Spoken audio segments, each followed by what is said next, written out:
In this video, we'll guide you through the process of uploading products to your Shopify store. Whether you're starting your online business or expanding your inventory, adding products to your store is a straightforward process. So, let's get started. Log into your Shopify admin dashboard.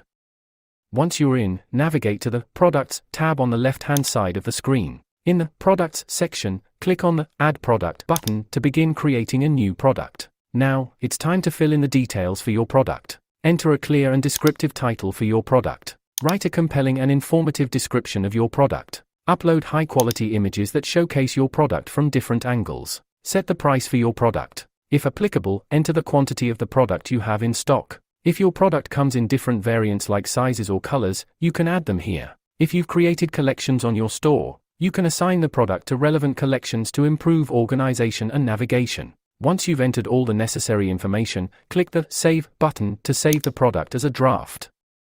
To make it live on your store, change the status to Active. That's it.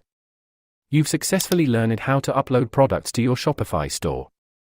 Now, your products are ready to be showcased to your customers, and you're one step closer to a successful online business. Thanks for watching, and best of luck with your Shopify store.